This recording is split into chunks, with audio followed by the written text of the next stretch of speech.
ঢাকা থেকে যাত্রা শুরু করেছি শ্বশুরবাড়ির উদ্দেশ্যে। গাছে কিছু আম আছে, তা আনার জন্য। সাথে বড় ছেলে আছে, ছোট ছেলের পরীক্ষা, তাই নিতে পারিনি। শ্বশুর বাড়িটি হলো নরসিংদী জেলার বাঘাটা গ্রামে।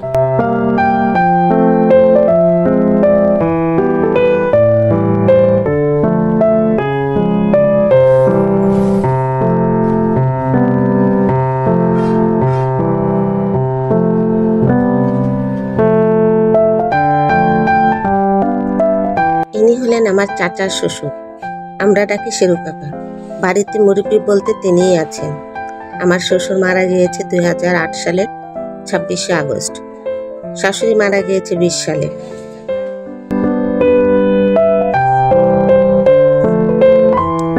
ঢাকা টু সিলেটের 4 লেনের মহাসড়ক তৈরির জন্য সরকার জমি অধিগ্রহণ করেছে।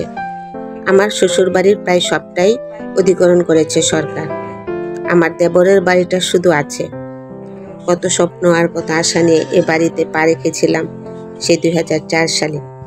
দেখতে দেখতে কতগুলি বছর চলে গেল, এখনো মনে হয় এই তো সেই দিনের কথা।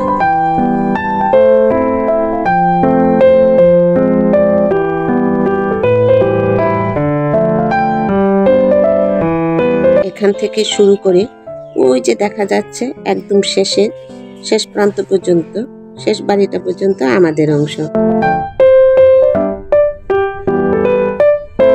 আর এই গাছ থেকে শুরু করে একদম ওই মাথা পর্যন্ত আমার ভাইজানের, অর্থাৎ আমার ভাসুরের। এই ঘরটাতে আমার ভাইজানের ছোট ছেলে আরিফ থাকে।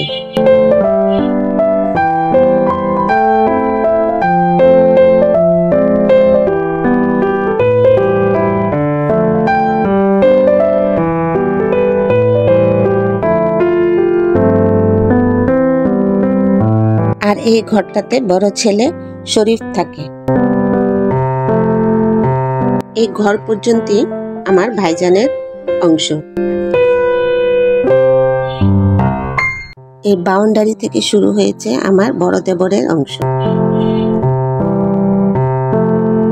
প্রথম আমি এই বাড়িতে এই গেট দিয়ে ঢুকেছিলাম, পরবর্তীতে 4টি ভাগ হয়েছে। এই অংশটা আমার দেবর আলী, এটা ওর ঘর। উঠোন, এটা হলো ওর গোয়াল ঘর। ওইখানে আমার দেবর এবং যা আম কুড়ুচ্ছে, ওর গাছ থেকেও আজ আম পাড়ছে। এটা ভাইজানের উঠান। ভাসুরের ছেলের বউ সুমা খুব শৌখিন মানুষ, জবা গাছটা ওই লাগিয়েছে। পুরো বাড়িটা ক্যামেরা বন্দি করার চেষ্টা করছি, হয়তো অচিরে হারিয়ে যাবে সব। ভাবছেন কি এমন বাড়ি, হারালেই বা কি? কিন্তু জানেন কিভাবে বুঝাবো কি হারালাম আমি? জানি সবার অনুভূতি এক না। এই বাড়িটা ছিল আমার স্বপ্নের আঁতুড়ঘর, রাজপ্রাসাদের চেয়েও অনেক বড় কিছু।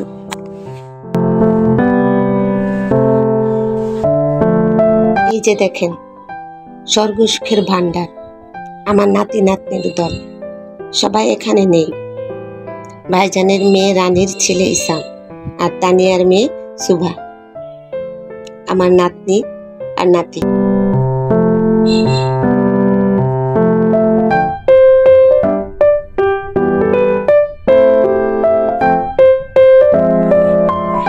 এবার শুরু করলাম যে কাজের জন্য ঢাকা থেকে এসেছি, আমপাড়া। ভাড়াটিয়ার মেয়ে নুরি, আমার সব কাজের আগে ও থাকবে। মাশাআল্লাহ, খুব সুশীল একটি মেয়ে।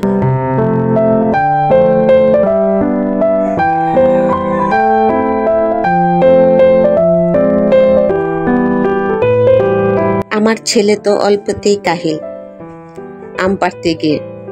ওর অবশ্য অভ্যাস নেই এভাবে আম পাড়ার, ও কখনো পারেনি। নুরি, ভাইজান, মিন্টু, নুরির নানি সবাই মিলে আমার আমগুলি পেরে দিয়েছে।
ঘন্টা দুয়েক পরিশ্রম করার পর শেষ হলো আম পাড়া। এই হলো আম। এখন বস্তাবন্দি করে নিয়ে ঢাকায় আসার পালা।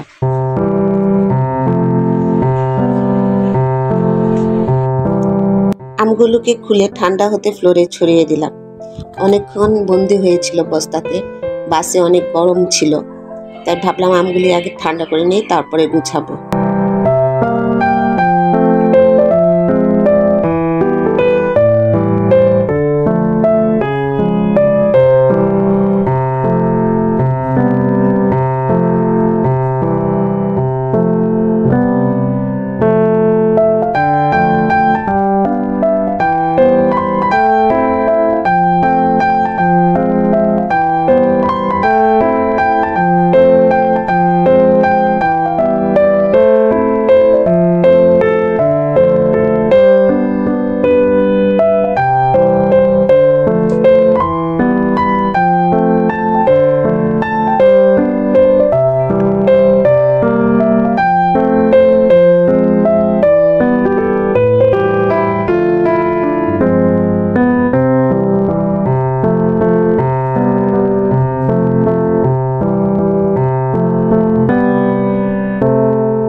আমগুলোকে ধুয়ে মেঝেতে ছড়িয়ে দিয়েছি যাতে অনেক দিন ভালো থাকে।